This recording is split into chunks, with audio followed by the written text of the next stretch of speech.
नमस्कार, जनता टीवी देख रहे हैं आप और मैं हूं आपके साथ जागृति खंतवाल। लोकसभा चुनाव होने में अब कुछ ही दिन बाकी रह गए हैं।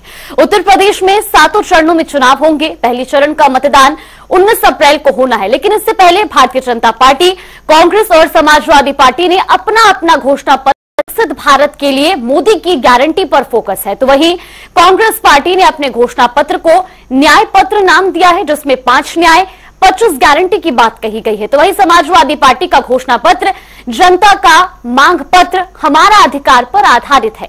अभी तो 4 जून को ही पता चलेगा कि किसके घोषणा पत्र पर मुहर लगती है।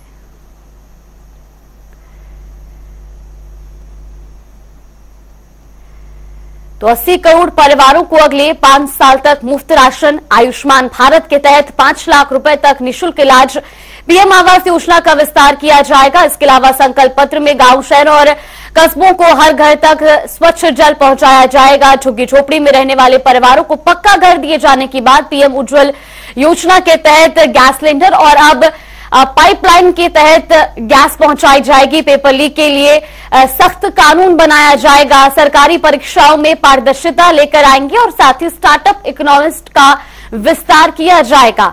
स्टार्टअप फंडिंग का भी विस्तार संकल्प पत्र में जिक्र किया गया। इंफ्रास्ट्रक्चर में निवेश से रोजगार बढ़ाएंगे और साथ ही मैन्युफैक्चरिंग सेक्टर में भी रोजगार बढ़ाए जाएंगे। पर्यटन में रोजगार के अवसर बढ़ाएंगे। तमाम वायदे किए गए हैं। समान नागरिक संहिता लागू की जाएगी। तो मोदी की गारंटी का ये संकल्प पत्र, जिसमें कई बड़ी बातें। वही कांग्रेस के घोषणा पत्र में महिलाओं को 6,000 हर महीने दिया जाएगा। इसके अलावा महिलाओं को केंद्र सरकार की नौकरियों में 33% आरक्षण दिया जाएगा। हाईकोर्ट और सुप्रीम कोर्ट में महिला जजों की संख्या बढ़ाई जाएगी। घोषणा पत्र में ऐलान किया गया गैस सिलेंडर सस्ते दामों पर उपलब्ध कराए जाएंगे। इसके अलावा जाति आधारित जनगणना करवाएंगे, ये कांग्रेस ने अपने घोषणा पत्र में ऐलान किया है। ओबीसी आरक्षण की सीमा बढ़ाई जाएगी। एमएसपी को कानूनी दर्जा दिया जाएगा। इसके अलावा सचिव कमेटी की सिफारिशें लागू की जाएंगी, ये भी कांग्रेस के घोषणा पत्र में शामिल। चिरंजीवी योजना की तर्ज पर स्वास्थ्य बीमा योजना दी जाएगी।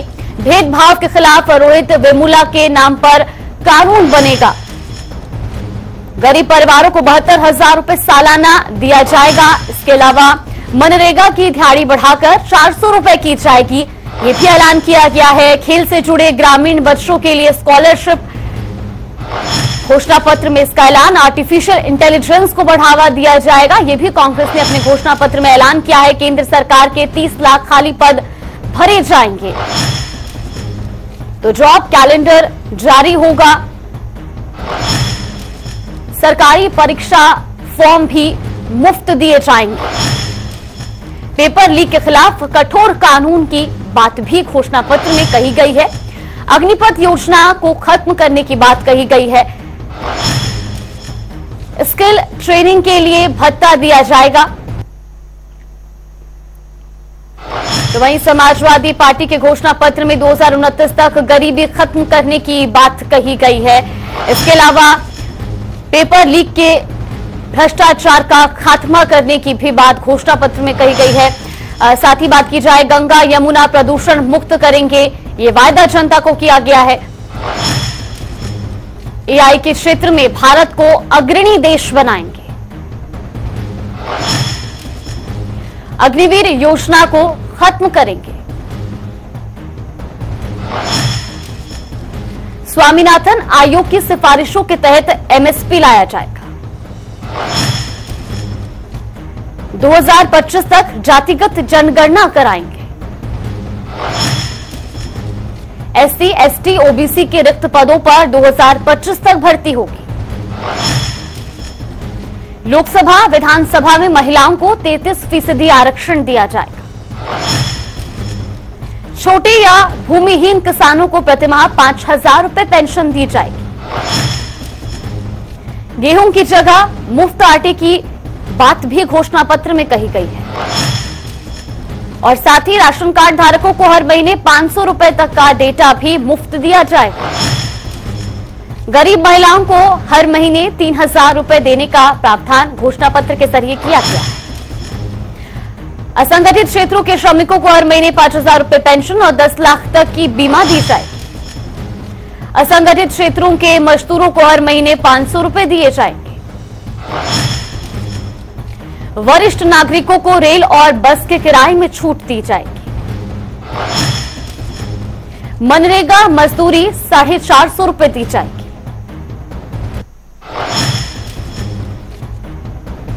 तो तमाम तरह के वादे घोषणा पत्र के जरिए किए गए हैं। समाजवादी पार्टी अपना घोषणा पत्र जारी कर चुकी है। इसके अलावा कांग्रेस और भारतीय जनता पार्टी ने भी अपना अपना घोषणा पत्र जारी किया है।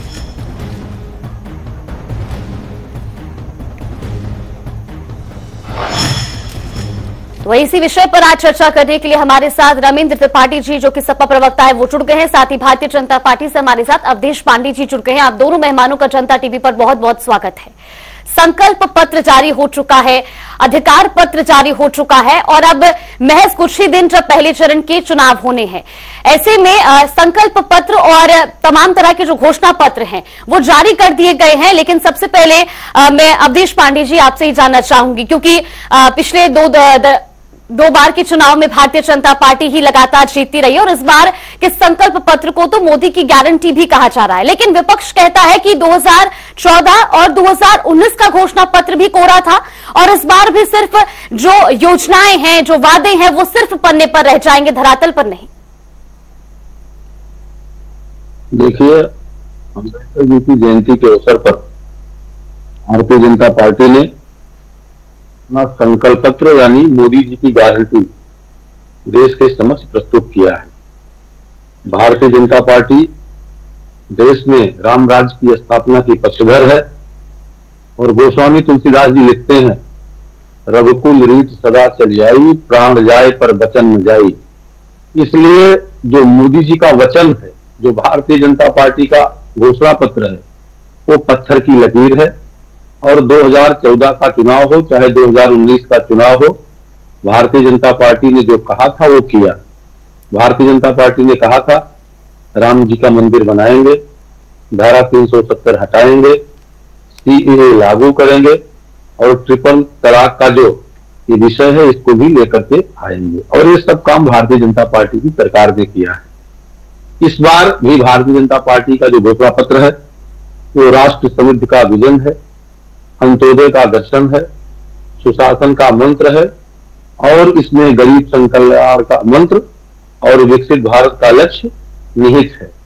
मोदी जी की गारंटी यानी भारतीय जनता पार्टी का जो घोषणा पत्र है उसमें गरीब परिवारों की सेवा, मध्यम वर्ग परिवारों का विकास, नारी शक्ति का सशक्तिकरण, युवाओं को अवसर, वरिष्ठ नागरिकों की सहायता वरीयता, किसानों को सम्मान, श्रमिकों को सम्मान, छोटे व्यापारियों विश्वकर्माओं का सशक्तिकरण, सबका साथ सबका विकास, ग्लोबल मैन्युफैक्चरिंग का हब बनाने की जो बात कही गई है उसमें विश्व स्तरीय इंफ्रास्ट्रक्चर डेवलप करना, ईज ऑफ लिविंग की बात, विरासत भी, विकास भी, सुशासन और स्वस्थ भारत के निर्माण की बात कही गई है, गुणवत्तापूर्ण शिक्षा, खेल के विकास, तकनीकी एवं नवाचार तथा पर्यावरण के अनुकूल भारत को विकसित करने का के लक्ष्य का घोषणा पत्र भारतीय जनता पार्टी की सरकार देश के समक्ष रखा है और मोदी जी ने इसे लोकार्पित किया है। ठीक है। साथ ही हम लोगों ने ये भी कहा है कि जो हमारी पिछली योजनाएं थी,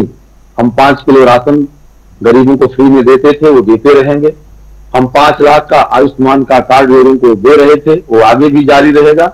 और उसमें 70 साल के ऊपर के जितने भी उम्र दराज लोग हैं उनको भी उस योजना से हम कवर करेंगे। उसमें किसी प्रकार के किसी बाउंड्री की बात नहीं कही गई है।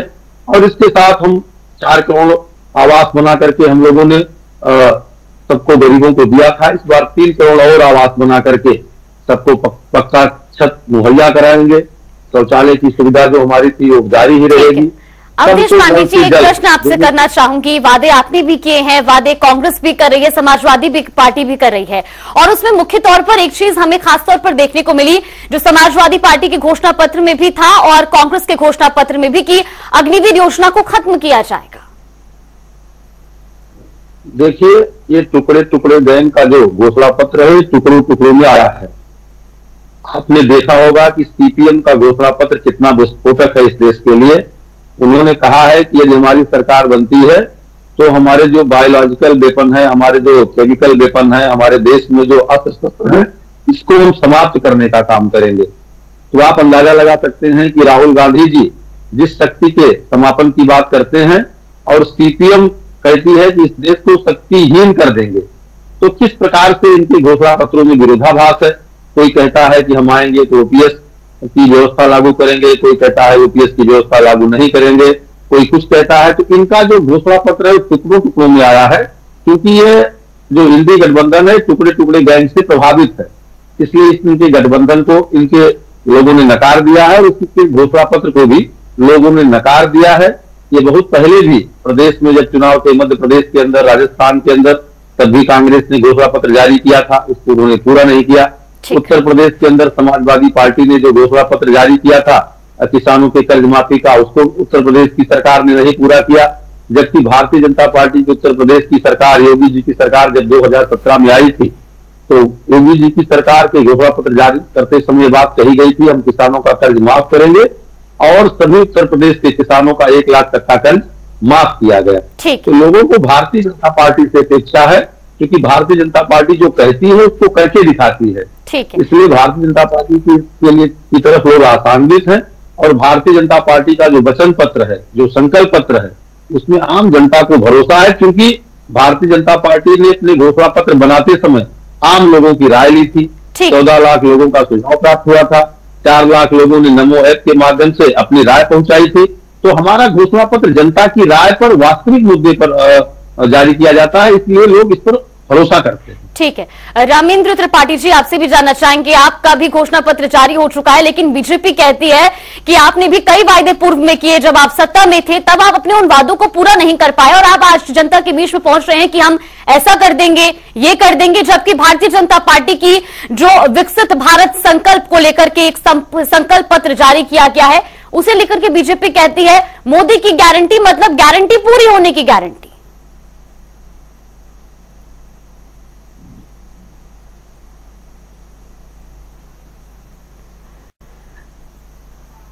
माफ कीजिएगा रामेंद्र त्रिपाठी जी, आपकी आवाज मुझ तक नहीं पहुंच पा रही है। चलिए मैं लौटूंगी आपके पास। अवधेश पांडे जी, आपसे ही जानना चाहेंगे, वादे तो हर कोई कर रहा है, लेकिन बड़ा सवाल ये भी कि जो विपक्ष है वो इस बार एकजुट होकर के लड़ रहा है। कुछ कॉमन चीजें भी दोनों ही पार्टियों के घोषणा पत्र में भी देखने को मिली और ऐसे में अब बड़ा सवाल ये भी बना हुआ है कि महंगाई, बेरोजगारी, ऐसे तमाम मुद्दे हैं जिसको लेकर के लगातार जनता के बीच में विपक्ष पहुंच रहा है। क्या आपको लगता है कि घोषणा पत्र में जो वादे किए गए हैं वो पर्याप्त होंगे बेरोजगारी, महंगाई, इन तमाम मुद्दों को कवर करने के लिए?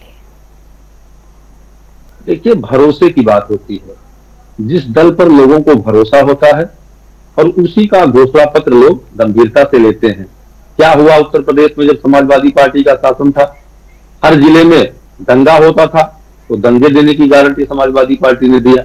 हर जिले के अंदर वन डिस्ट्रिक्ट वन माफिया का प्रोजेक्ट लेकर के आए थे तो माफिया राज उन्होंने स्थापित किया। घोटालों की गारंटी दिया समाजवादी पार्टी ने, क्योंकि भर्ती घोटाला हो, चाहे आयोग का घोटाला हो, चाहे जल निगम का घोटाला हो, चाहे टीएफ का घोटाला हो, सब प्रकार से चारों तरफ घोटाले किए समाजवादी पार्टी की सरकार ने। पुलिस में भर्ती का घोटाला किस प्रकार से सब लोग आज तक जानते हैं, किस प्रकार से घोटाला किया भारतीय जनता पार्टी की सरकार के पहले जब समाजवादी पार्टी की सरकार थी उत्तर प्रदेश में। तो ये लोग घोटाले करते हैं, परिवारवाद, तुष्टीकरण और भ्रष्टाचार को आगे बढ़ाने का काम करते हैं। इसलिए जनता का जो भरोसा है वो अब इन दलों से टूट चुका है। अब लोग ऊब करके भारतीय जनता पार्टी की तरफ देख रहे हैं और इसीलिए लगातार 2 बार केंद्र में भारतीय जनता पार्टी की सरकार बनी और उत्तर प्रदेश के अंदर 2 बार से योगी जी की सरकार भारतीय जनता पार्टी की सरकार बनी। योगी जी की सरकार अच्छा काम कर रही है। उत्तर प्रदेश के अंदर कानून का राज स्थापित करने की बात कही गई थी, कानून का राज स्थापित है। उत्तर प्रदेश में बिजली देने की बात हुई थी तो 24 घंटे शहरों में बिजली है, 18 घंटे गांव में बिजली है। बेटी बचाओ बेटी पढ़ाओ की बात की गई थी, आज बेटी भी सुरक्षित है उत्तर प्रदेश में, व्यापारी भी सुरक्षित है उत्तर प्रदेश में। माफिया राज के सफाई की बात कही गई थी तो वह तो अपराधी जेल में है या जहन्नुम में है, इसको पूरा देश जान रहा है। और इसी तरह से केंद्र सरकार में भी, केंद्र सरकार ने जिन चीजों की बात कही थी वो सारी चीजों को लागू करने का काम केंद्र की मोदी जी की सरकार कर रही है। इसलिए जनता का नारा बन गया है कि आएंगे मोदी जी ही, मोदी है तो मुमकिन है अब की बार 400 पार। जनता ये नारा स्वाभाविक तौर से लगा रही है, इसलिए मोदी जी की नीतियों पर, मोदी जी के वचन पर जनता को भरोसा है। चलिए ठीक है, लौटूंगी आपके पास। हमारे साथ कांग्रेस प्रवक्ता अंकित शर्मा जी भी जुड़ गए हैं। बहुत बहुत स्वागत है आपका जनता टीवी पर। सभी पार्टियों के लगभग घोषणा पत्र जारी हो चुके हैं। बीजेपी, कांग्रेस, समाजवादी पार्टी अपना घोषणा पत्र जारी कर चुकी है, लेकिन बीजेपी काफी कॉन्फिडेंट भी है और बीजेपी ये नारा भी दे रही है कि मोदी की गारंटी मतलब गारंटी पूरी होने की गारंटी। गारंटी फेल हो चुकी है। बीते 10 सालों में लोगों ने देख लिया है कि किस तरह की गारंटी देते हैं। ये लोग कहते थे कि पेट्रोल डीजल 30 मिलेगा, 35 रुपए मिलेगा। आपको पता है, सब जनता जानती है कि कितने रुपए में पेट्रोल आ रहा है, कितने रुपए में डीजल आ रहा है। ये लोग कहते थे कि विदेशों में 4 लाख करोड़ का काला धन छुपा हुआ है, उसे लेके आएंगे। 1 रुपया अगर विदेशों से आया हो तो आप मुझे बता दीजिएगा। ये कहते थे कि महिलाएं सुरक्षित होंगी। कुलदीप सेंगर कौन था? मैं तो अभी देख रहा था कि सोनभद्र से भाजपा के विधायक थे राम दुलार, जिनको 25 साल की रेप के मामले में जेल हुई। मऊ से भाजपा नेता को उसकी कार्यकर्ता ने ही रेप का उन पर आरोप लगाया। तो ये किस मुंह से कहते हैं कि महिलाएं सुरक्षित है? उत्तराखंड में देख सकते हैं पड़ोसी राज्य में अंकिता भंडारी के साथ क्या हो। ऐसे तमाम मामले हैं जो इनकी पोल खोलते हैं। ऐसे तमाम चीजें हैं जिन मुद्दे पर ये सरकार टेढ़ी नहीं हुई है, औंधे मुंह गिरी है। सुप्रीम कोर्ट जो रामदेव इनकी पैरवी करते थे, सुप्रीम कोर्ट किस तरह उन्हें फटकार लगा रही है। इन्होंने फर्जी WHO का प्रमाण दिखाया कोरोना समय में, और आज सुप्रीम कोर्ट उस पर सख्त है। कोरोना काल के ऊपर जिस तरह की अनियमितताएं देखी गई, अगर राहुल गांधी जी ने ट्वीट करके नहीं कहा होता तो ये सरकार कोरोना की वैक्सीन लगाने के नाम पर पैसे लेने का ऐलान तक कर चुकी थी। रेट घोषित कर दिए थे कि 750 रुपए में वैक्सीन लगेगी, 1200 में लगेगी, 1500 रुपए में लगेगी। लेकिन मुफ्त तो लग गई ना। आवाज उठाई तब जाके इनकी नींद खुली। ठीक है, लेकिन वैक्सीन तो मुफ्त लग गई ना बाद में। आप तमाम मुद्दों को लेकर ठीक है अंकित शर्मा जी, आपने कहा पेट्रोल डीजल सस्ता नहीं हुआ, आपने कहा बेरोजगारी बढ़ी, आपने कहा कि जो कर्जा जो था कि विदेशों से जो है काला धन वापस भारत में लेकर आएंगे, लेकिन 370 धारा का वादा किया था कि उसे हटाया जाएगा, CAA का वादा किया था, राम मंदिर का वादा किया था, 3 तलाक का वादा किया था। ये कुछ वादे भी तो हैं जो पूरे किए हैं। नहीं, बहुत बढ़िया आपने बात कही। अच्छा मुझे आप बताइए, राम मंदिर क्या बीजेपी ने बनवाया है? सुप्रीम कोर्ट ने कुछ नहीं किया। आदेश किसका था? आदेश किसका था? ठीक, राम मंदिर इन्होंने बनाया। इन्होंने राम मंदिर नहीं बनवाया, इन्होंने राम मंदिर के नाम पर दलाली की। इन्होंने राम मंदिर के नाम पर 2 करोड़ की जमीन 20 मिनट पर 20 करोड़ की बेच दी। ठीक है, तो फैसला तो बहुत लंबे समय से लंबित था सुप्रीम कोर्ट में, फिर आप लोगों ने क्यों नहीं मांग उठाई? माफिया का सफाया कराया। ठीक है, माफिया का नाम बता दीजिए जिसे बीजेपी ने या इस सरकार ने सजा दी। एक माफिया का नाम मुझे बता दीजिए। चलिए ठीक है, नाम मुझे बता दीजिए। ठीक है, वो तो अवधेश पांडे जी से ही पूछेंगे। ठीक है, अवधेश पांडे जी से इसका जवाब लूंगी। उससे पहले रामेंद्र त्रिपाठी जी भी हमारे साथ लगातार बने हुए। रामेंद्र त्रिपाठी जी, सभी के घोषणा पत्र जारी हो चुके हैं, लेकिन बीजेपी कॉन्फिडेंट है कि हमारा संकल्प पत्र जो है उस पर जनता का विश्वास है, क्योंकि हमने 2014 में जो वादे किए, 2019 में जो वादे किए, उनको पूरा करके भी दिखाया। देखिए, इस विषय में मुझे ये कहना है जी कि समाजवादी पार्टी समानता के सिद्धांत पर विश्वास करने वाली, यकीन रखने वाली एक बड़ी पार्टी है, और उत्तर प्रदेश में उसका प्रभाव सर्वाधिक है। पूरे देश में है, लेकिन उत्तर प्रदेश में विशेष रूप से है। जो बीजेपी का घोषणा पत्र है वो केवल उसमें जुमलेबाजी के अलावा और कुछ नहीं है। कोई ठोस चीजें या ठोस आश्वासन भाजपा ने लोगों को नहीं दिया है, देश की जनता को नहीं दिया है। और समाजवादी पार्टी का जो घोषणा पत्र है वो एक विजन डॉक्यूमेंट है, एक विजन डॉक्यूमेंट है जो आने वाले परिदृश्य को, जो आने वाले समय के परिदृश्य को स्पष्ट कर। ठीक, तो यदि आप विचार करें, यदि आप कंपेयर करें दोनों घोषणा पत्रों को, तो आपको दिखाई पड़ेगा कि उत्तर प्रदेश में जो भी विकास हुआ है, चाहे वो माननीय मुलायम सिंह यादव जी के टाइम में हुआ हो या अखिलेश जी के टाइम में हुआ हो, पिछले 7 वर्षों में उत्तर प्रदेश में कोई विकास हुआ ही नहीं। लॉ एंड ऑर्डर की बात ये करते हैं, लेकिन लॉ एंड ऑर्डर की स्थिति यदि आप ग्राउंड रियलिटी को देखना चाहें और कभी उसका आकलन करें तो आपको ये दिखाई पड़ेगा कि ग्राउंड रियलिटी बिल्कुल इसके विपरीत है। ठीक, अवधेश पांडे जी आपसे आखिरी प्रतिक्रिया लेना चाहूंगी। समाजवादी पार्टी कहती है हमारा घोषणा पत्र विजन डॉक्यूमेंट है, कांग्रेस कहती है न्याय पत्र है, लेकिन बीजेपी का जो घोषणा पत्र है उसको सिर्फ जुमला करार देता है विपक्ष। देखिए, कांग्रेस का जो घोषणा पत्र है वो है कि सनातन संस्कृति को समाप्त करेंगे, शक्ति का समापन करेंगे, भ्रष्टाचार लाएंगे, परिवारवाद बढ़ाएंगे, तुष्टीकरण लाएंगे।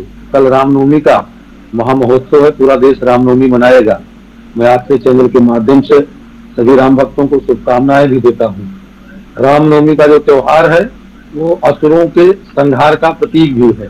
तो ऐसे लोग जो सनातन धर्म को समाप्त करना चाहते हैं, शक्ति को समाप्त करना चाहते हैं, जिन्होंने अयोध्या में निहत्थे कार्तिकों पर गोली चलवाने वालों के साथ गठबंधन किया है, तो जो लोग सनातन विरोधी हैं, राम विरोधी हैं, उनका समापन निश्चित है और रामनवमी इस बात का संकेत लेकर के आ रही है। इन सबका समापन होगा, इन सारे असुरों का संहार होगा। एक बड़ी बात कही थी कांग्रेस के प्रवक्ता ने, मैं उसका जवाब देना चाहता हूँ कि जब केजरीवाल जी को सुप्रीम कोर्ट के आदेश से जमानतें नहीं मिल रही हैं, कोर्ट ऊपर गंभीर एलिगेंस लगा रहा है, तब तो वो कोर्ट की बात नहीं मानते हैं, और जब अयोध्या में राम मंदिर के फैसले की बात होती है तो कोर्ट की बात करते हैं। तो इस प्रकार से दोगली बातें नहीं करनी चाहिए। जो भ्रष्टाचारी इकट्ठा हुए हैं दिल्ली के अंदर, चोर चोर सब इकट्ठा हुए हैं, तो उसमें भी सुप्रीम कोर्ट के आदेश से लोगों को, जो सुप्रीम कोर्ट के आदेश से लोग जेल गए हैं, उस बात को भी स्वीकार करना चाहिए। दोगलापन की बात नहीं करना चाहिए। अब कांग्रेस समाप्त हो चुकी है। माफ कीजिएगा अवधेश पांडे जी, रोकना चाहूंगी, समय का अभाव है। भारतीय जनता पार्टी पर ही लोगों का भरोसा है। भारतीय जनता पार्टी उत्तर प्रदेश में 80 सीटें पार करेंगी और 400 पार का जो नारा है वो संकल्प के रूप में परिवर्तित होगा और उस पर जनता को विश्वास है। ठीक है, अंकित शर्मा जी, कम शब्दों में आखिरी प्रतिक्रिया। जिसे अभी हम जुमला पत्र कह रहे हैं, 2 महीने बाद यही महोदय, यही बीजेपी के लोग एनडीए गठबंधन के लोग बहाना ढूंढेंगे। ये 4 दिन के बाद का बहाना ढूंढेंगे। ये अभी से बहाना ढूंढ रहे होंगे कि इस बात को लेकर के रोया जाएगा। आपका कुछ नहीं, देश की पार्टी आज कुछ लड्डू बनी हुई है। और मैं कहना चाहता हूँ अयोध्या से कांग्रेस के 2 बार के सांसद थे, किया गया कि प्राण प्रतिष्ठा समारोह में उन्होंने जाकर के रामलला जी का दर्शन कर दिया। चलिए ठीक है, माफ कीजिएगा, समय का अभाव है, आप दोनों को रोकना चाहूंगी। रामेंद्र त्रिपाठी जी, कम शब्दों में एक आखिरी प्रतिक्रिया दीजिएगा। जागृत जी, उत्तर प्रदेश की जो जमीनी हकीकत है, यदि आप उससे कभी रूबरू हो तो आप ये देखेंगे कि उत्तर प्रदेश में भाजपा किसी भी दिशा में 25 से 30 सीट से ज्यादा जीतने की स्थिति में नहीं है। और समाजवादी पार्टी और जो इंडिया का गठबंधन है वो उत्तर प्रदेश में एक क्रांतिकारी परिवर्तन की शुरुआत करेगा। उत्तर प्रदेश ही वो अकेला राज्य होगा जो आने वाले समय के लिए एक मिसाल बनेगा। चलिए ठीक है, आप तीनों मेहमानों का बहुत बहुत धन्यवाद हमारे साथ जुड़ने के लिए। तो घोषणा पत्र को लेकर के जहां सभी अपनी तरफ से बड़े बड़े वादे जरूर कर रहे हैं, लेकिन इसके लिए इंतजार करना होगा 4 जून का, और उसके बाद ये भी स्पष्ट हो जाएगा कि जनता आखिर किसके घोषणा पत्र पर मोहर लगाती है। फिलहाल बुलेटिन में बस इतना ही। आप देखते रहिए जनता टीवी।